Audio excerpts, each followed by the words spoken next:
para laskar ini mengawal. Tugas mereka mengawal, bukan untuk mengganggu siapapun. Kronologis yang sudah dibuat dan sebarluaskan oleh Dewan Pimpinan Pusat Front Pembela Islam, saya memberikan kesaksian sebagai salah satu saksi korban yang ada dalam kejadian bahwa isi keterangan pers itu tadi pagi sekitar pukul 00.30 WIB di jalan tol Jakarta Cikampek kilometer 50 telah terjadi penyerangan terhadap anggota Polri yang sedang melaksanakan tugas penyelidikan terhadap kelompok yang diduga pengikut MRS yang berjumlah 10 orang, meninggal dunia sebanyak 6 orang.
Assalamualaikum warahmatullahi wabarakatuh.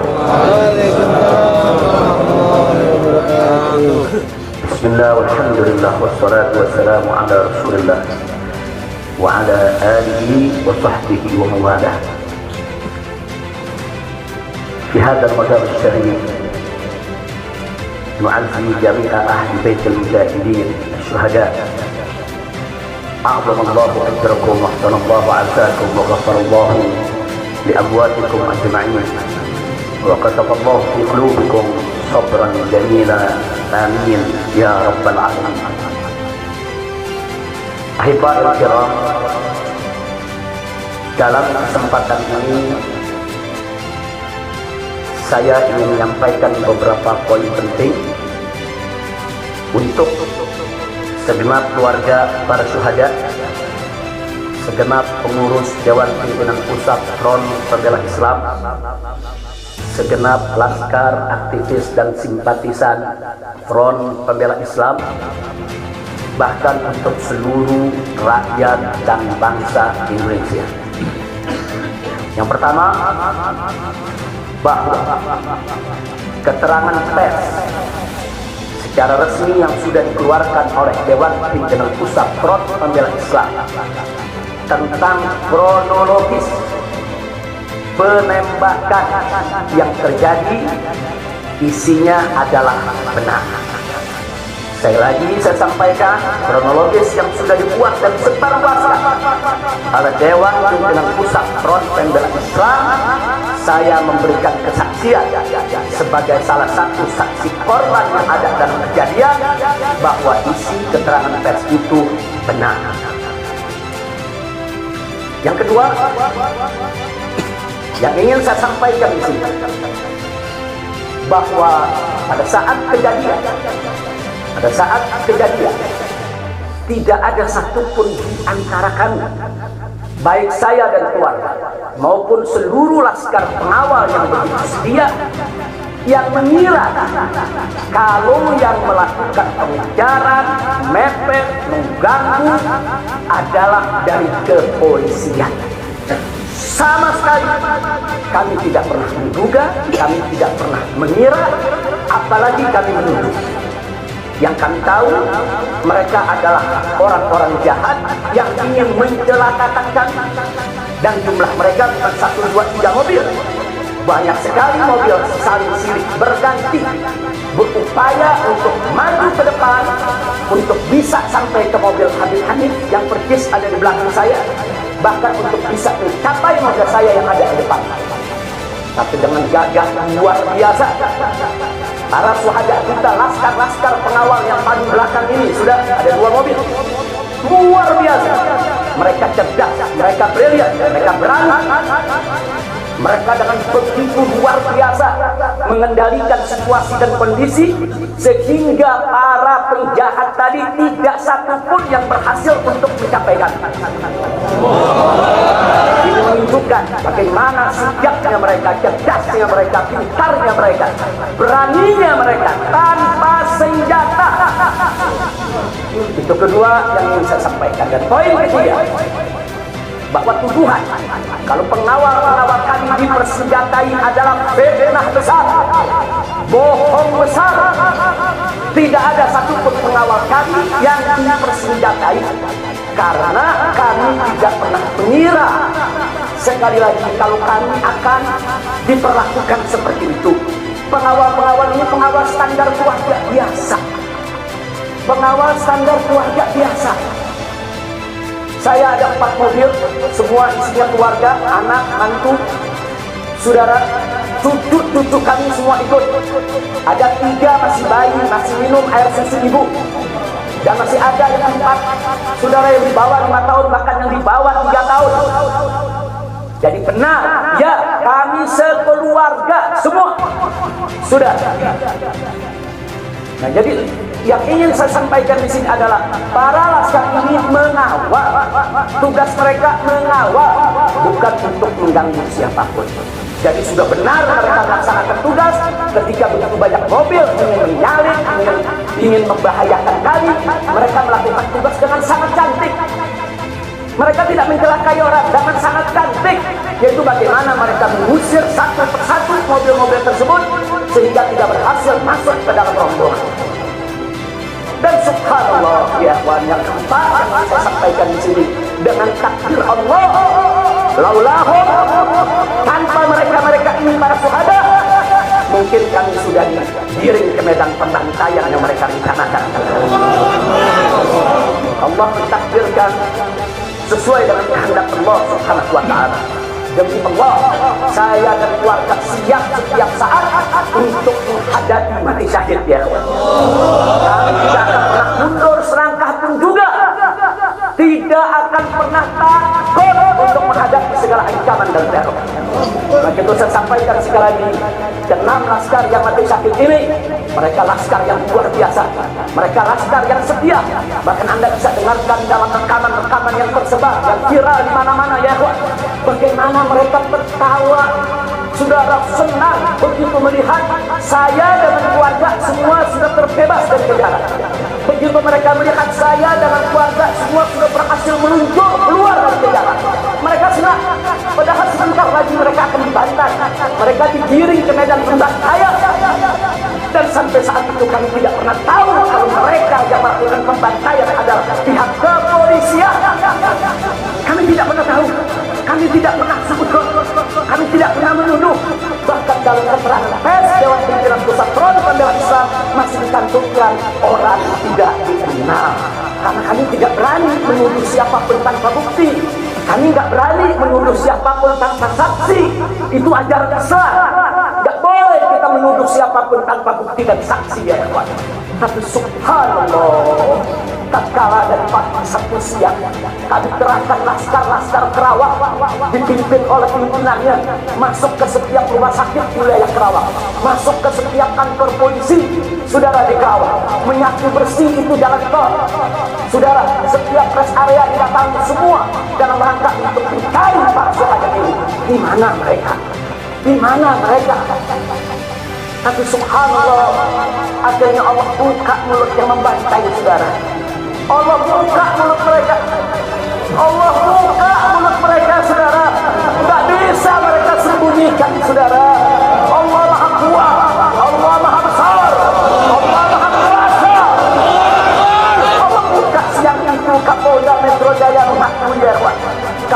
penyerang, para penyergap, para penguntit, saudara yang kami semula juga mereka bajingan penjahat, saudara yang ingin mencelakai kami, ternyata diakui sebagai bagian daripada penyelidikan, bagian daripada penyidikan Polda Metro Jaya. Bukan kami yang menuduh, mereka yang mengaku, ya kawan. Kalau mereka menutup mulut, tidak pernah mengaku, sampai kapanpun kami tidak akan pernah tahu, ya kawan. Subhanallah, pertolongan Allah hanya hitungan jam, saudara. Allah buka mulut mereka. Padahal bukannya kalau mereka tutup seumur hidup pun kami tidak bakal tahu, ya kawan. Tapi Allah Maha tahu, Allah Maha berkehendak. Allah buka mulut mereka, saudara. Allah buka pengakuan mereka, saudara, sehingga sekarang menjadi terang benderang siapa para pelaku penjahat itu, saudara. Ini poin-poin penting yang ingin saya sampaikan. Dan semalam saudara kita sudah membentuk tim untuk memeriksa secara utuh bagaimana kondisi daripada 6 jenazah syuhada kita.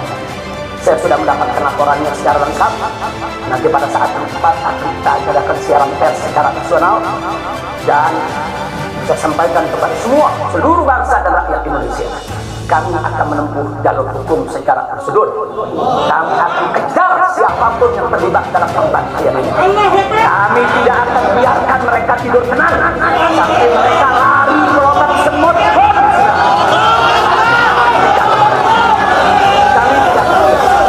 Maka itu saya minta kepada seluruh rakyat dan bangsa Indonesia, tahan diri, sabar. Kita hadapi dengan elegan, kita tempuh prosedur hukum yang ada. Karena kalau prosedur hukum ini ditempuh dengan baik, insya Allah semua akan terbongkar, ya kawan. Siapa yang melakukan pembantaian di medan lapangan, sampai siapa yang menjadi otak saudara yang mengatur ini semua akan terungkap. Tapi kalau Anda emosi, kalau Anda berjuang sendiri-sendiri, maka ini akan terkubur, tidak akan pernah terungkap, ya kawan. Maka itu saya minta sekali lagi, sabar. Sabar. Ada saatnya, ya kawan. Ada saatnya kita akan melakukan perlawanan. Ada saatnya, ya kawan. Syuhada dari 6 ini, saudara, mereka sudah melakukan tugas jihadnya, menjaga habaib, menjaga ulama, dan mereka sudah mendapatkan hadiahnya dari Allah, mati sebagai syahid. Insya Allah syahadat mereka diterima oleh Allah Subhanahu wa Ta'ala. Dan sengaja memang kami yang meminta keridhaan dari keluarga masing-masing untuk bisa mereka dimakamkan di pondok pesantren Agrokultural Markas Syariat ini. Akan tapi salah satu daripada syuhada kita akan menemukan keluarga mereka, ibundanya yang begitu cinta kepada sang anak, ya kawan, dibawa ke rumahnya dan dikubur di rumahnya. Jadi sekali lagi, mudah-mudahan semua syuhadanya 6 ini diterima oleh Allah Subhanahu wa Ta'ala. Saya tidak ingin berpanjang lebar lagi, tapi sekali lagi bahwa di PT FPI sudah berkomitmen dengan seluruh ormas-ormas Islam yang ada, ya Pak. Anda bisa lihat bagaimana ormas-ormas Islam sudah memberikan pernyataan sikap dari berbagai kalangan, di mana kita kompak semua satu kata bahwa harus dibentuk tim pencari fakta independen yang melibatkan semua elemen, yang melibatkan Komnas HAM, Amnesty Internasional. Bahkan kami minta juga Komnas HAM anak untuk ikut berbuat. Karena di dalam kejadian itu ada yaitu 3 bayi dan masih ada lagi yaitu 4 balita ditambah 1 lagi balita dan salah seorang anak kerabat kami, ya kawan. Jadi pada kejadian itu tidak kurang dari 12 wanita, 3 bayi dan 6 balita yang masih berada di bawah usia 5 tahun. Komnas HAM anak tidak boleh membiarkan, karena pada saat kejadian itu ada bayi kami yang ketakutan karena mobil itu meluncur tidak wajar, tidak semestinya. Dalam goncangan mobil tersebut, bayi-bayi itu menangis, ibu-ibu itu menangis, mereka terteror, terintimidasi. Mereka bukan tidak takut, ini satu teror yang luar biasa. Nah, karena itu sekali lagi Komnas HAM perempuan, Komnas HAM anak, mereka semua harus ikut terlibat. Tidak boleh ketidakadilan, tidak boleh kezaliman semacam ini dibiarkan terjadi di negara Kesatuan Republik Indonesia. Kalau hari ini kejadian sadis brutal seperti ini bisa menimpa saya dan keluarga, bisa menimpa 6 syuhada ini, ya kawan, maka kalau dibiarkan besok akan bisa bisa menimpa siapa saja warga negara Indonesia di negeri ini. Maka itu saya ajak semua elemen bangsa ini, dari mulai presidennya, DPR-nya, dan seluruh institusi kenegaraan terlibat, yaitu secara bersama-sama untuk mengungkap fakta yang sebenarnya apa yang terjadi di balik semua ini. Itu saja yang ingin saya sampaikan. Sekali lagi ya kawan, malam itu saya dan keluarga keluar lewat dari jam 10 malam. Kenapa kami lewat dari 10 malam? Karena kami pikir kalau keluar jam 7 atau bakal maghrib banyak crowded macet di jalan ya kawan. Nah, lewat dari jam 10 supaya jalan agak senggang. Nah, kami harap sekitar jam 12 atau lewat kami sudah sampai di tujuan. Tujuan kami suatu tempat peristirahatan yang memang cocok buat kesehatan, dan kami sedang membutuhkan sedikit waktu lagi untuk memulihkan yaitu tenaga kami, kesehatan kami. Dan selain itu juga, saudara, kami tidak pernah menyangka kalau perjalanan kami malam itu sebetulnya sudah direncanakan oleh pihak lain untuk digiring ke medan pembantaian. Kami tidak pernah menyangka dan kami tidak pernah menduga. Tujuan kami hanya ke tempat peristirahatan, sehingga kalau jam 12 atau setengah 1 kami sudah sampai, kami beristirahat, dan subuh kami punya pengajian keluarga.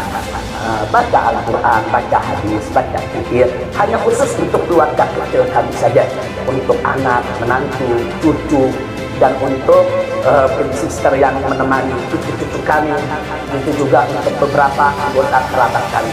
Jadi kami tidak pernah menyangka acara yang sebetulnya begitu sederhana, indah, saudara, ternyata sedang digiring ke medan pembantaian.